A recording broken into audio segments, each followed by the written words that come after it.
Last time I checked, it wasn't the 1900s. And yes, cheap tools, right? This is a Die Hard. This is from Advance Auto. Lifetime warranty. Can you imagine that? Oh, what is this? Sonic? Oh, Sonic Tools. I think they might have a lifetime warranty. Oh yeah, I just take this, I ship it in, and they give me a new one for free. Oh, and they cover the shipping?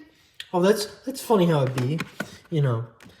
Yeah, cheap tools. Oh, Husky? Husky doesn't have a life. Oh, wait, it does have a lifetime warranty. I just take this to Home Depot, right?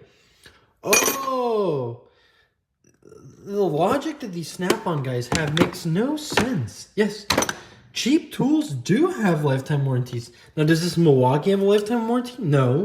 But does it have a 3-year warranty? Yes.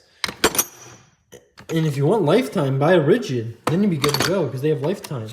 I mean, unless you bought super cheap, yeah, I get that. But yeah, Craftsman, Gear Wrench, Husky, Tecton, Sunex, whatever it's called. All of them have lifetime. Oh, Carpy, they all have lifetime warranties. The brands that don't, I don't even know. Die Hard from Advance Auto has a lifetime warranty. Sonic Tools has a lifetime. Everything has lifetime warranty now. Oh, Harbor Freight, obviously. So, yeah, that makes no sense.